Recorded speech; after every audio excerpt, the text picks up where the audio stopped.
Oi, oi, Gold Cup day is upon us. I will be at the races. I'm excited. I can't lie. It looks good. Friday tends to be a race day where the Albert Bartlett's top of my priority list. I've been keen on a horse for that all season.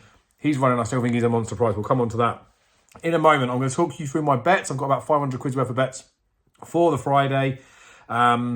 We talked about the Wednesday stuff. We talked about Thursday stuff on Wednesday. Days is all over the shop, aren't they? Just want to give a little update on those if people are interested.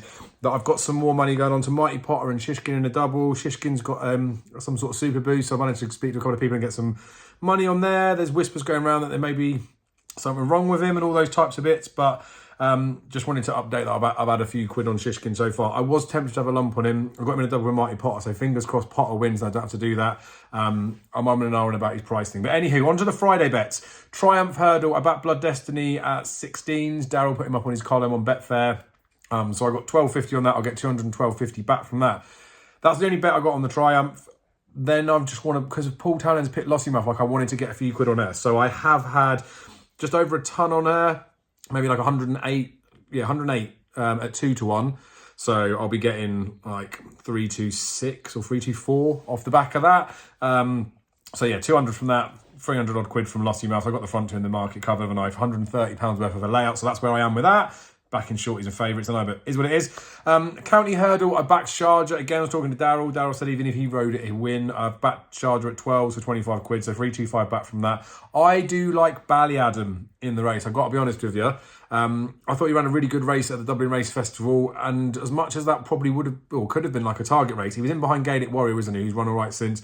Imagine that wasn't actually the prep run. Well, that wasn't his main target, Ballyadam. Imagine it was a prep run for this. He's a monster price. So I've had a score on him on the exchanges at 25. You could probably get bigger with the sports books as well, to be honest with you. But I could see him being nibbled in.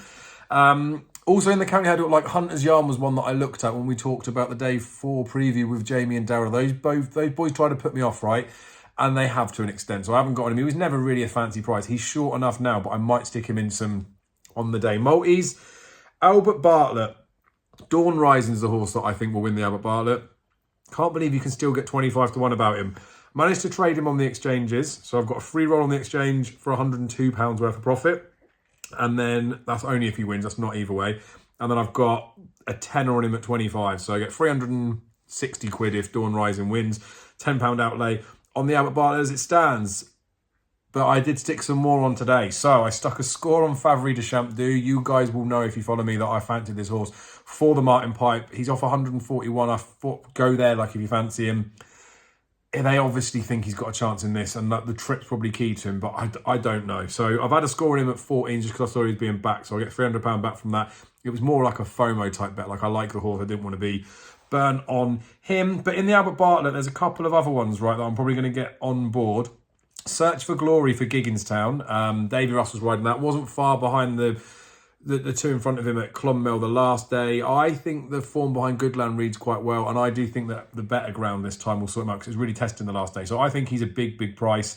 And then one that I've just got to have a couple of quid on because I like Dawn Rising is Affordable Fury, right? Cannot jump for toffee. He's 100-1. That's wrong in all stretch of the imagination. His 2 mile 6 form, the race where he won that, is good enough to suggest that he could be in the mix. So he shouldn't be 100-1. So I will be having a few quid on him each way. In the Gold Cup, I traded it conflated on the exchange just because I thought I could.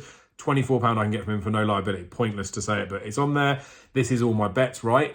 I've backed a Plutard, tipped him up on an anti-post column. I've had 22 quid on him at 15-2 it will be, so it's like 192 quid I get back from that. But I've always wanted to get into Galloping de Champs at some point because it's the Gold Cup, right? There's some liquidity in the markets and the prices seem to hold up. So I've had £126 on him at just over 2-1, so I get just about £400 back from that. Whether I have any more or not, I don't know, but I think he wins, doesn't he? And I do feel like a Plutard's the only class horse that could do him, so fairly happy with that. So on that race, I've outlaid 150 and I can get 200 quid back from a Plutard and 400 back from Galloping de Champs. In the Fox Hunters, I haven't had a bet yet. Voselet should win. There was some news that came out or some stuff about the yard and things which I don't go into. I don't think it's my place to say anything. But Tempest Enthusiasm on there. Secret Investor for Paul Nicholls. I think Natalie Parker, I think her name is, at rides, was so cute the first time that she rode him in the first instance in terms of how easily they won. I think she's a pretty good jock, to be fair. Paul Nicholls does do well in the race. That's about a 12 or 14 to 1 shot. I haven't backed it yet, but I will be backing that, especially if there's extended places. I might just do the muggy each way. Allegory Devassi in the Mare's Chase.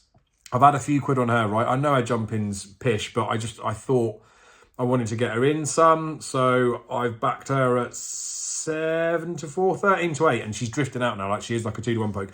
I feel like I made a mistake there. I didn't get on at the right time. I should have waited a little bit. I have done a bet with some horses on Thursday to go into Impervious to get some covers. I got Impervious at 3 to 1, but they're only in doubles with like Shishkin and Mighty Potter. So teeny bit worried that I've now missed the price on Impervious because she's been backed into 2 to 1.